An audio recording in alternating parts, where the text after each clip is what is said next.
70 años después de la Guerra Civil en España, este sigue siendo uno de los episodios de más honda repercusión internacional de la historia del siglo XX. El mundo se convulsionó con la tragedia española.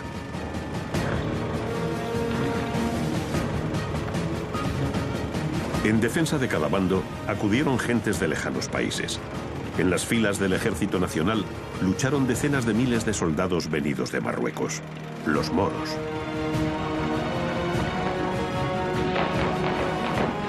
Utilizados como punta de lanza del ejército de Franco, la fama de la combatividad con que se empleaban en la batalla pronto les granjeó una siniestra aureola. ¿Quiénes eran estas tropas africanas? ¿Cuál es el origen de su leyenda negra? Al frente de una de estas unidades se encontraba un militar cuya reputación de valor corría pareja con los métodos expeditivos que a menudo empleaba con el enemigo. Era Mohamed Ben Misian, el general moro.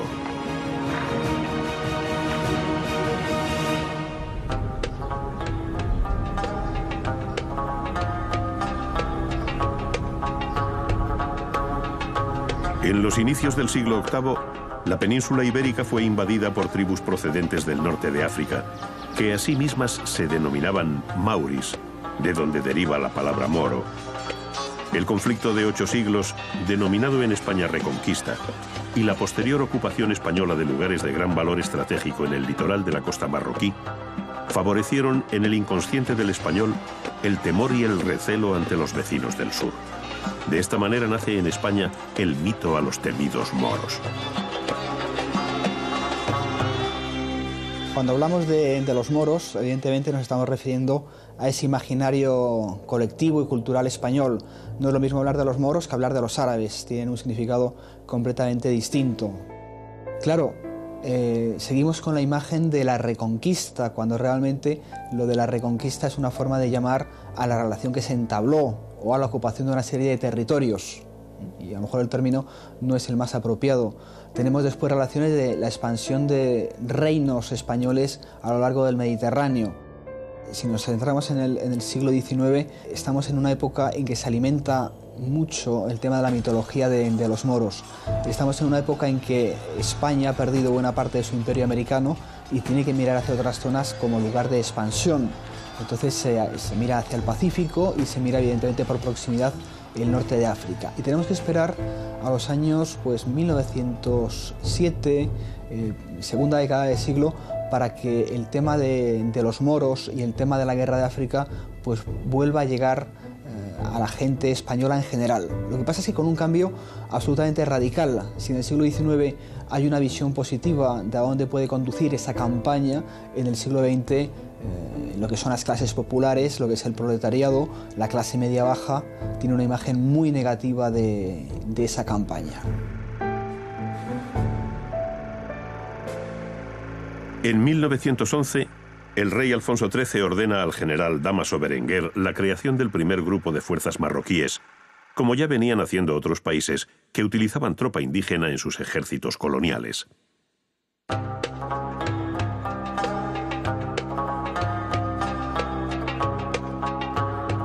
El nuevo cuerpo se funda en la ciudad norteafricana de Melilla, y aunque el alistamiento al principio es tímido, pronto se organizan tabores de infantería y escuadrones de caballería en otras plazas bajo soberanía española, como Tetuán o Villa Sanjurjo.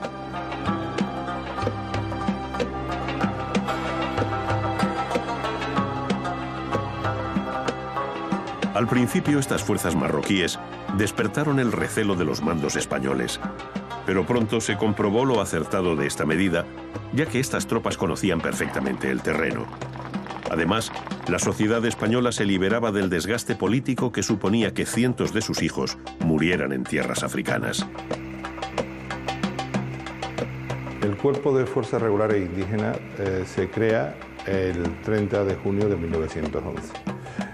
Anteriormente había unidades de carácter indígena en el protectorado y sobre todo la milicia voluntaria de Ceuta, y dado su buen resultado dentro del sistema operativo del ejército español en el protectorado, se entendió que era necesaria una unidad similar en la zona oriental, en Melilla.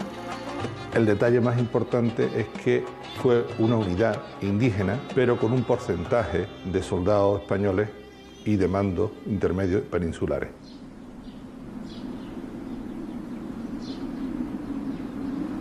El cuerpo de regulares y otras unidades indígenas, como las jarcas y la mejala del sultán, se van a nutrir de hombres en las cabilas leales a España. Estos eran los herederos de los llamados mogataces, o moros de paz, que desde siglos antes venían sirviendo en el ejército español. El componente europeo de oficiales y tropa reforzaba la confianza en estas fuerzas.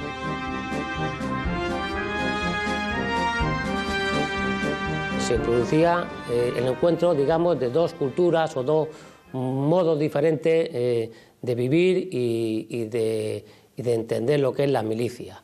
El indígena, que algunos incluso tendrían dificultades para entender perfectamente al mando que era español y que hablaba castellano, y que se solventaba porque el mando que iba a estas unidades era seleccionado.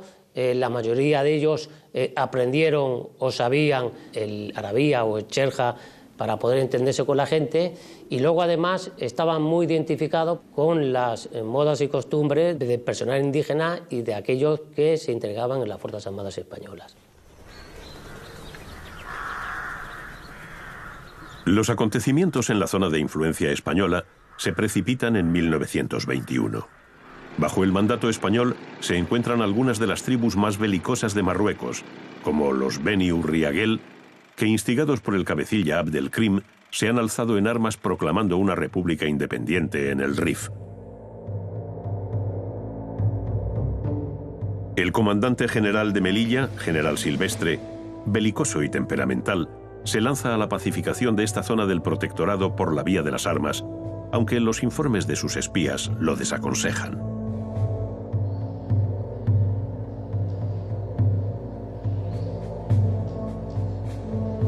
España administra un territorio muy agreste, árido y montañoso, pobre en agua y otros recursos. Además, la guarnición española en la zona de Melilla está muy dispersa, mal equipada y no cobra desde hace meses sus salarios. De los 25.000 hombres que componen la comandancia, 6.000 son indígenas y están esparcidos en un centenar de pequeños blocaos, a menudo desabastecidos de munición durante semanas.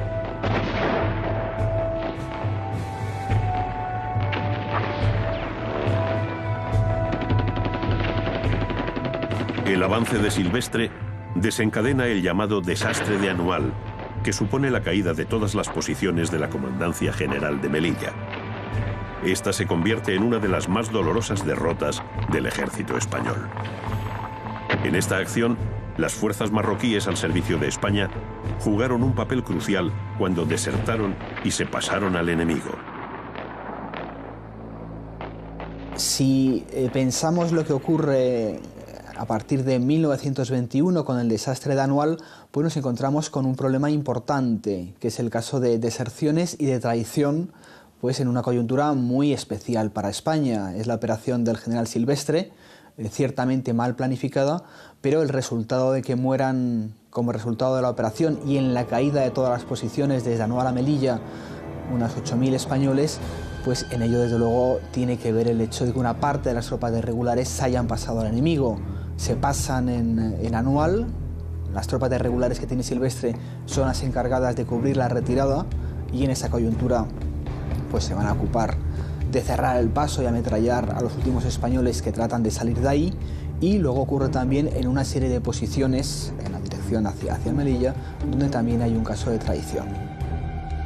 El caso es que, sin embargo, de las tropas de refuerzo que llegan para socorrer a Melilla, hay 2 tabores de Ceuta, y podemos pensar que ciertamente el gobierno español mantenía la confianza, pero tenemos que pensar también que es que no hay otro recurso. Lo que hoy llamamos fuerzas de acción rápida, por hacer un símil, pues en aquel caso, en aquella coyuntura serían los regulares y sería la legión. Y estos son muy pocos miles de hombres. Por lo tanto, la confianza ha bajado, pero tampoco hay otra tropa apenas a la que se pueda recurrir.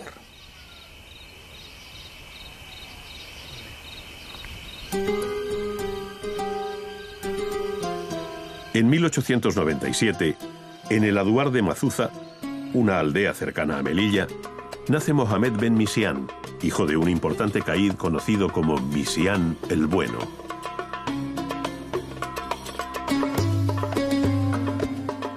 La legendaria trayectoria de este hombre comienza cuando, ante el rey Alfonso XIII, de visita en la zona, resuelve un problema de matemáticas en la escuela. El rey lo apadrina y, como el niño desea ser militar, Alfonso XIII manda que se modifiquen las ordenanzas de la Academia de Infantería de Toledo para que pueda ingresar por primera vez como cadete un musulmán de origen marroquí.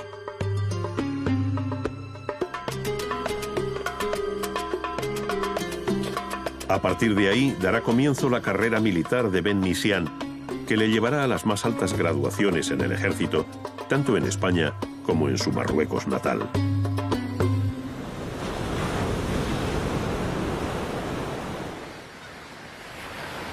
Mientras, en Melilla, la bella ciudad norteafricana, cunde el pánico. Las jarcas de Abdelkrim están ya en Nador. La caída de la ciudad parece inminente. No hay tropas para defenderla y la población, presa del pánico, se refugia al abrigo de las murallas.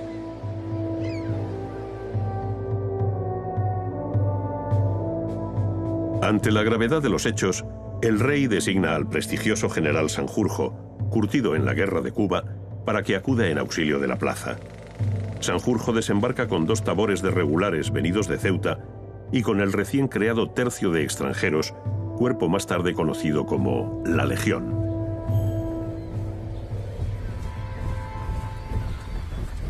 La llegada de estas tropas anima a los defensores de Melilla, que a partir de ese momento emprenden la reconquista del territorio perdido a costa de numerosas bajas entre las tropas amigas indígenas. Tras la desbandada y la deserción en Anual, las tropas leales por fin se han reagrupado y luchan con gran valor, derrotando a un enemigo muy superior.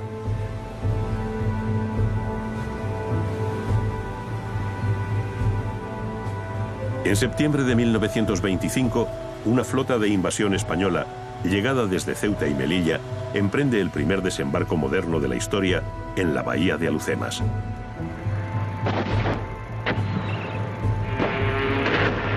$18.000 hombres, muchos de ellos tropas de regulares marroquíes, con apoyo de artillería naval y carros de combate, atacan el corazón del territorio sublevado de Abdelkrim en el centro del Rif, defendido por 40.000 hombres levantados en armas, muy motivados, pero con escasa instrucción militar. Los cabileños son finalmente derrotados, en buena medida debido al uso de gas y perita por parte del ejército español.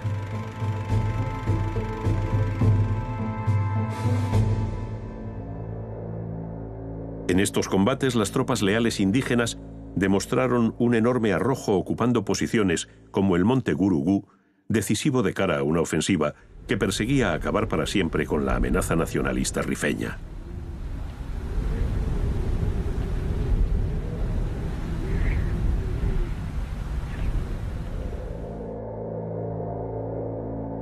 En 1921, Ben Misián cae herido en los combates de Higuer y Ben, pero se repone y puede participar como comandante en las operaciones en torno al desembarco de Alhucemas. Durante su convalecencia en el hospital de Melilla, va a conocer al teniente coronel Franco, estableciendo con él una amistad que durará ya toda la vida. Antes de la guerra civil hay precedentes claros de utilización de fuerzas indígenas en España. En primer lugar estaría el de diciembre de 1930, cuando hay un pequeño movimiento militar pro-republicano para derrocar la monarquía de Alfonso XIII. En segundo lugar tenemos el agosto de 1932 con la Sanjurjada, pero dado que la Sanjurjada pues termina rápidamente en Madrid, en Sevilla y más aún en otros puntos de la geografía española, pues las tropas no llegan a desplazarse. En consecuencia, tenemos que esperar a la Revolución de Asturias para que fuerzas indígenas realmente desembarquen en territorio español. En la campaña de Asturias han intervenido 2 tabores de regulares. Su papel ha sido efectivo en tareas de represión de fuerza militar, armada y de civiles indefensos, Y aunque lo cierto es que en la represión participa la Guardia Civil, participan fuerzas de asalto, participa el Tercio, en el imaginario de la izquierda la utilización de un ejército colonial pues va a ser muy alimentada a partir de la campaña electoral del 36.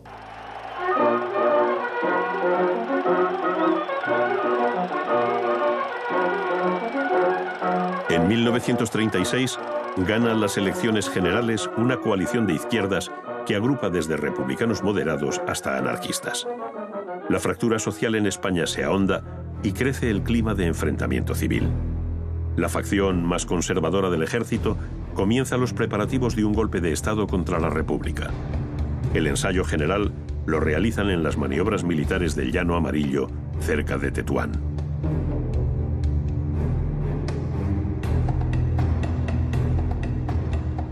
Los conspiradores Mola, Franco y otros creen llegado el momento de asestar lo que suponen un golpe de Estado muy violento, pero certero y breve.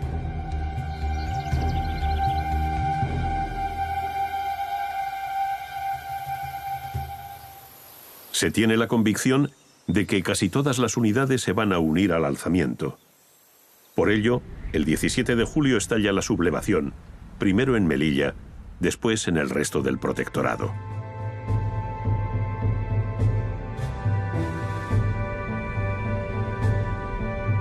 Ben Misián se une a la conjura y participa activamente en ella desde el primer momento.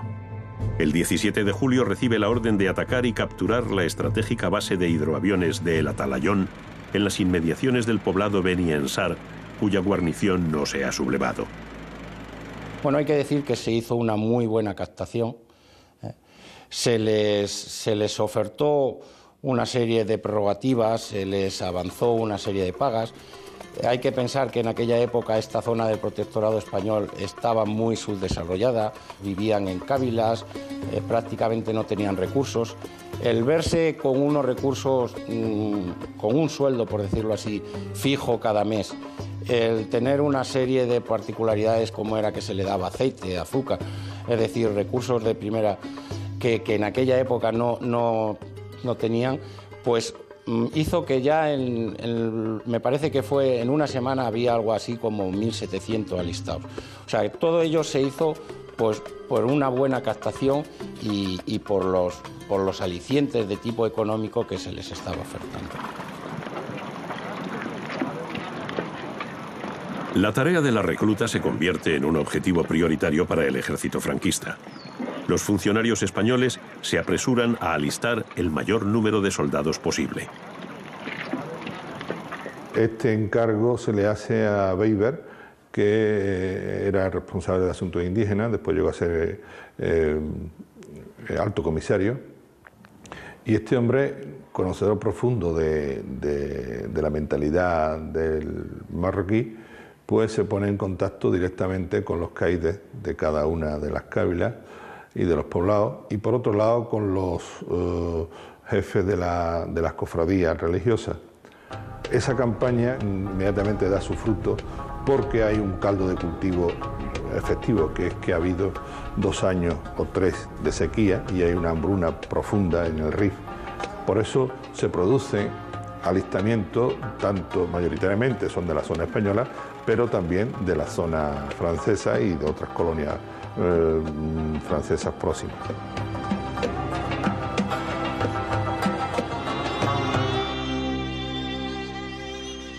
De los cerca de 70.000 marroquíes alistados al Ejército Nacional, muchos acudieron a la llamada de la guerra en consonancia con la tradición belicosa que era habitual en sus cabilas rifeñas.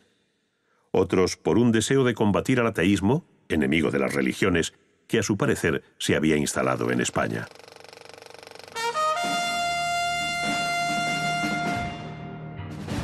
Aquella masa de hombres hay que hacerla pasar a la península para consolidar la sublevación. Esto plantea un grave problema, pues casi toda la flota es leal a la República. La solución que se adopta es el transporte de pequeños grupos de soldados en aviones. De esta manera se produce el primer puente aéreo de la historia.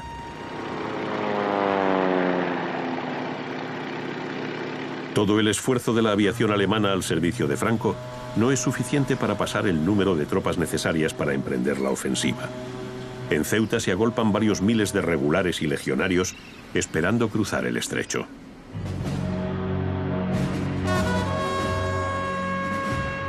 El 5 de agosto parte un convoy hacia la península compuesto por 4 mercantes y un cañonero. El riesgo es muy alto porque el estrecho está constantemente vigilado. A media tarde sale el convoy bajo la atenta mirada de Franco, que observa desde el Monte Hacho.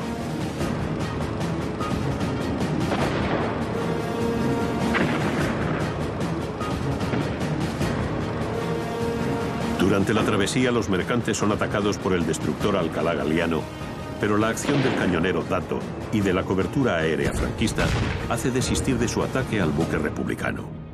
El convoy arriba al puerto de Algeciras. El número de tropas desplazadas es de solo 1.600 hombres, pero el efecto psicológico es enorme en el bando sublevado.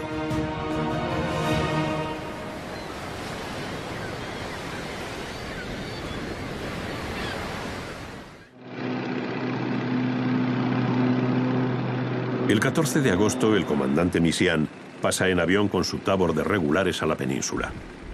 Desde ese instante, se incorpora a la toma de importantes poblaciones en Andalucía y Extremadura, mostrando sus hombres unas cualidades de fiereza y arrojo en el combate que les crean una fama de temibles.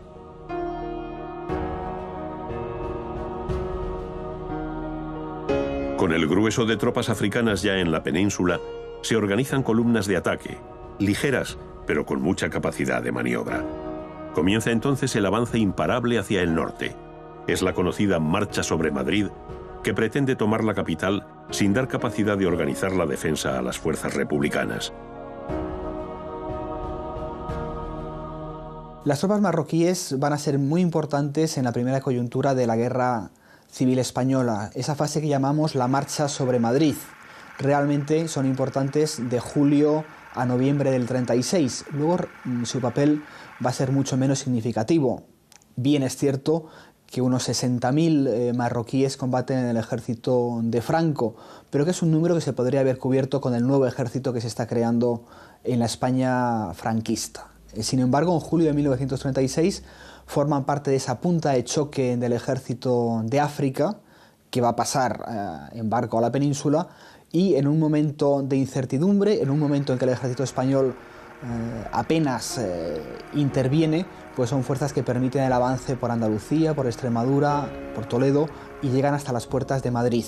Y ahí los pocos miles de fuerzas que integran los tabores pues son muy importantes junto a las tropas del tercio de extranjeros.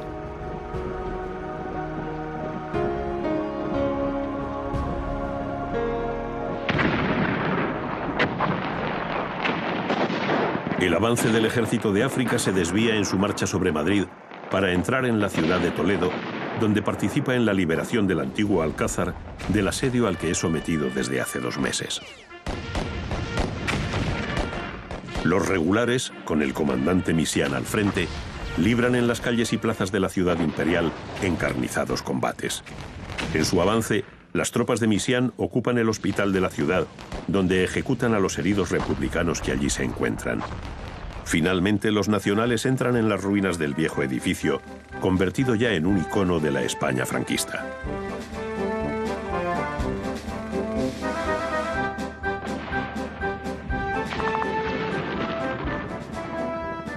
A principios de noviembre, las columnas que partieron de Sevilla llegan a Madrid, en lo que se prevé una conquista rápida de la capital, pero el avance se detiene en la ciudad universitaria, donde se libran durísimos combates. Los regulares cargan una y otra vez, sufriendo numerosas bajas. Se combate cuerpo a cuerpo. El propio comandante Misián es herido de gravedad en una pierna y debe ser evacuado del frente. El ataque a Madrid fracasa y la ciudad se convierte en un símbolo de la resistencia al embate de las tropas franquistas.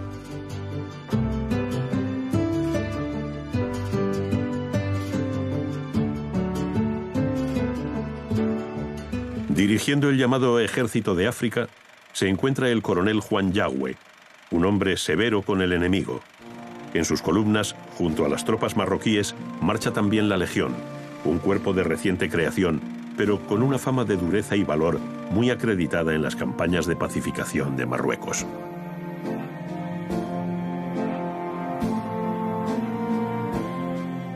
Siqueipo de Llano, en las charlas desde Radio Sevilla, les dice a los republicanos que esperan en los pueblos que pueden ser ocupados que para allí van fuerzas moras a violar y asesinar a sus mujeres. En el campo de la izquierda ocurre lo mismo. La propia Pasionaria habla del peligro que se cierne y de la violencia de esas tropas, y habla de las muchachas y de las mujeres españolas que pueden ser violadas en la zona republicana si las tropas de Franco llegasen a entrar.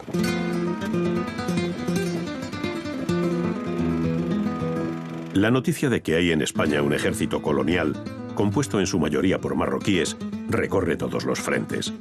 Esto siembra el miedo y la confusión en las fuerzas republicanas, que comprueban en sus propias carnes la dureza que emplean estas tropas. Un convoy de los primeros grupos de regulares que llega a un cruce ferroviario como era Medina del Campo, bajan los regulares e inmediatamente se desbanda. Se desbanda de tal manera que no le queda más remedio al comandante del Tábor que diezmar. O sea, 1 de cada 10 fue fusilado. La tropa marroquí debió pensar que en la península se podían emplear los mismos métodos que eran habituales en sus cabilas. Estos actos de pillaje fueron siempre reprimidos con dureza sobre la marcha, aunque algún mando pudiera dejar a sus hombres sin vigilancia. 2 mujeres jóvenes españolas han sido detenidas por una circunstancia que desconocemos. Estas 2 chicas son interrogadas por Belmisián. A una de ellas la encuentra pues, un carnet sindical en la camisa, y el sin más la lleva a un colegio donde están acantonadas las tropas y se las entrega pues, para que hagan con ellas lo que quieran, es decir, para que las violen en grupo y después pues, las maten. Y en el momento de la supuesta entrega de estas 2 chicas, el periodista norteamericano dice haberle dicho a Belmisián, pero qué locura es esa, y el otro pues le dirige una sonrisa sardónica y le dice que no se preocupe, que pasadas 4 horas pues estarán muertas y habrán sufrido poco. Pero estamos hablando de información de prensa no suficientemente contrastada y que no sabemos hasta qué punto todo aquello fue realidad.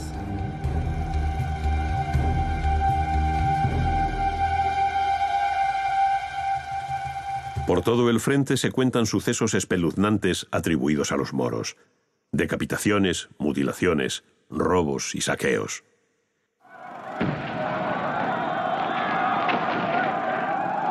Lo cierto es que estos hombres, que avanzan entre el ulular de sus gritos y sus cánticos guerreros, son expertos en golpes de mano nocturnos en los que siempre degüellan a los centinelas enemigos.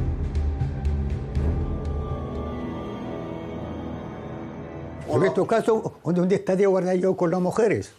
Hay 80 o 90 mujeres ahí encerradas, darle de comer, darle todo, está cuidado con ellos para que no les toque a nadie.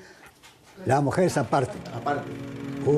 Una sección, un cabo y 5 soldados, está guardando esas mujeres para que no les toque a nada.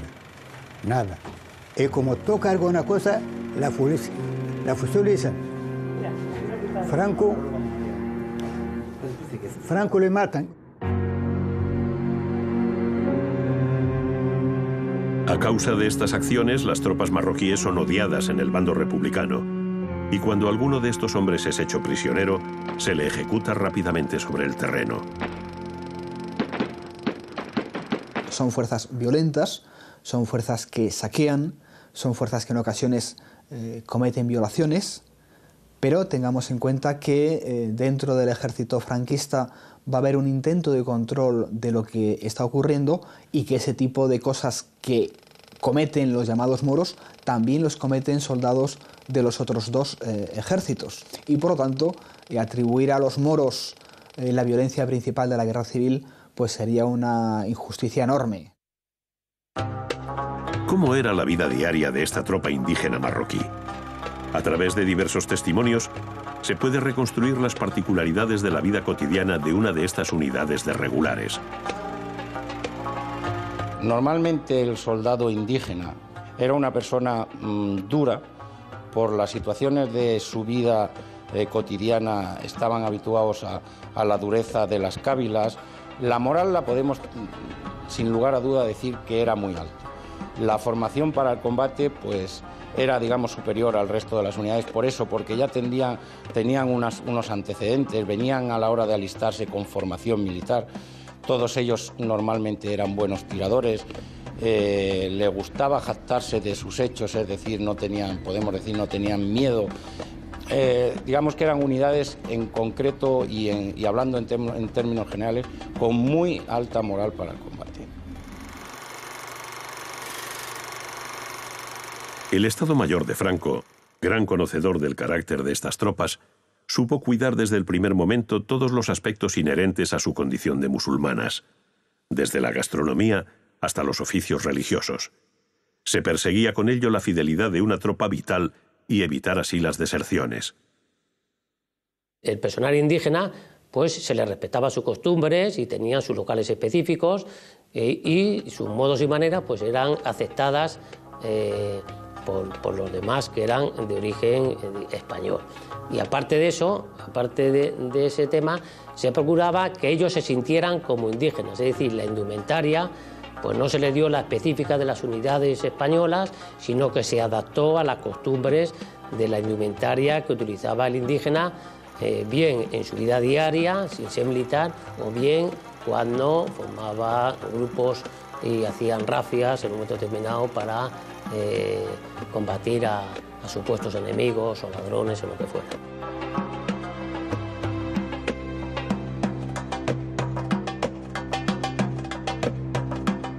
Los musulmanes contaron desde el principio con lugares de esparcimiento solo para ellos, donde tomar el té y escuchar su música. Existían los llamados bacalitos, pequeños puestos ambulantes donde se encontraba prácticamente de todo. Los matarifes de reses según el rito musulmán y algunas peregrinaciones organizadas a la Meca fueron otros tratos preferentes dados por los mandos.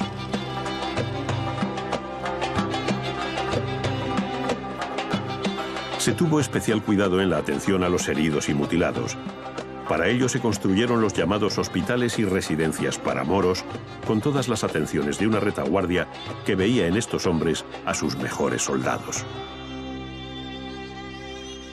La existencia de capellanes y faquíes en la unidad pues también le daba un carácter, por decirlo de una manera, solemne a la permanencia de estos elementos musulmanes dentro de la unidad.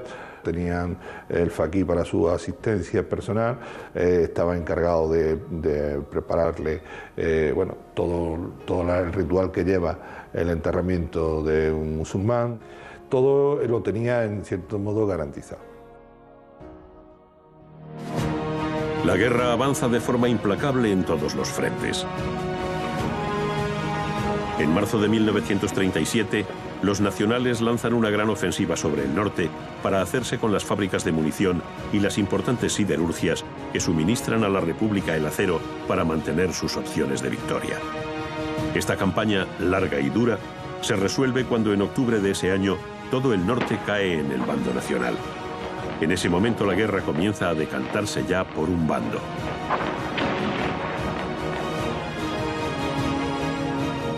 En estos combates aparece de nuevo Mohamed Ben Misián. Repuesto de sus heridas en el frente de Madrid, es ascendido al empleo de teniente coronel y ostenta el mando del tercer grupo de regulares de Ceuta.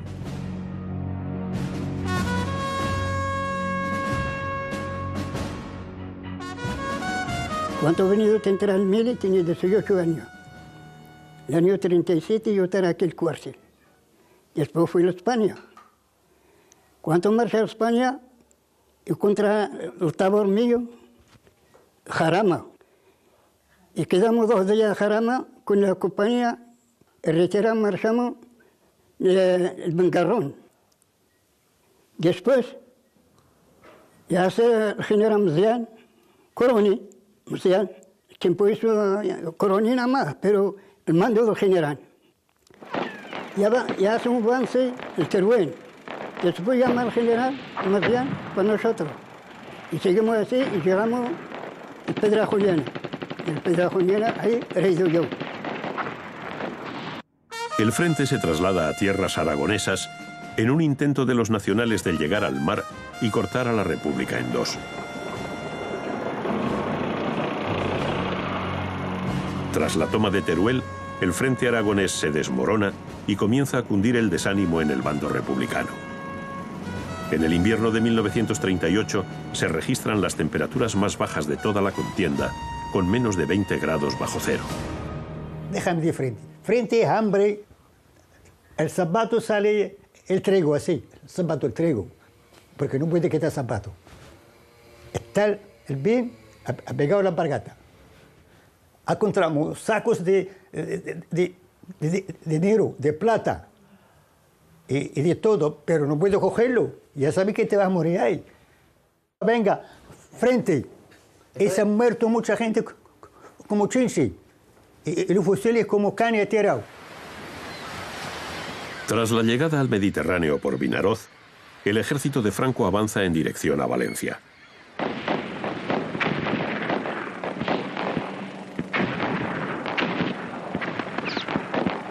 En el camino se interpone la ciudad de Castellón, que es tomada tras una durísima lucha casa por casa y a la bayoneta por las tropas de Ben Misián.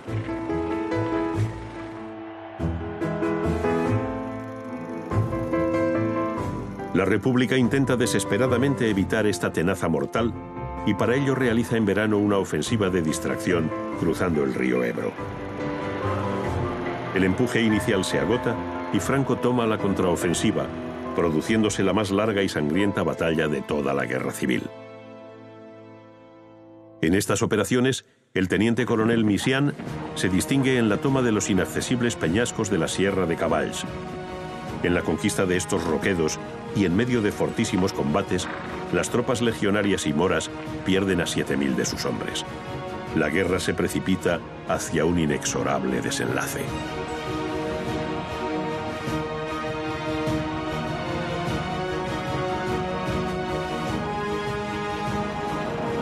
Ascendido a coronel, Ben Misián manda la primera división de Navarra, con la que tomará parte en la campaña final de Cataluña. Interviene en la toma de Manresa y en la entrada en Barcelona en enero de 1939. Todavía su unidad será enviada al frente de Toledo, donde se rinden en masa los soldados republicanos.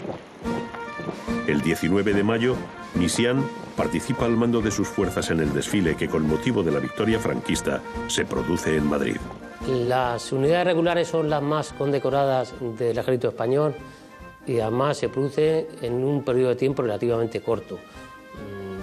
Las unidades regulares no llegan a 100 años de su creación y tienen una participación muy intensa durante las campañas de África y en la Guerra Civil Española, con la circunstancia de que durante la Guerra Civil Española se crean nuevas unidades regulares y luego también el hecho de ser lo más condecorado es por la forma de ser de soldado indígena, que es un soldado valiente, que le gusta el combate y no tiene miedo a luchar cuerpo a cuerpo, y como estuvo en todos los frentes habidos y por haber en diferentes campañas, pues tuvieron muchas bajas y hubo muchos actos heroicos motivos de condecoración.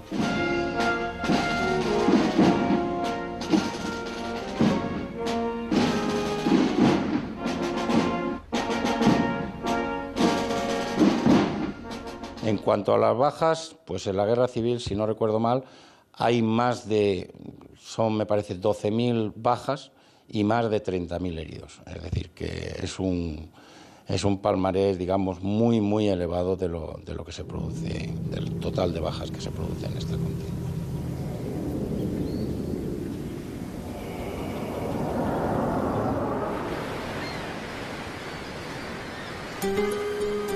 Desde el fin de la Guerra Civil hasta 1956,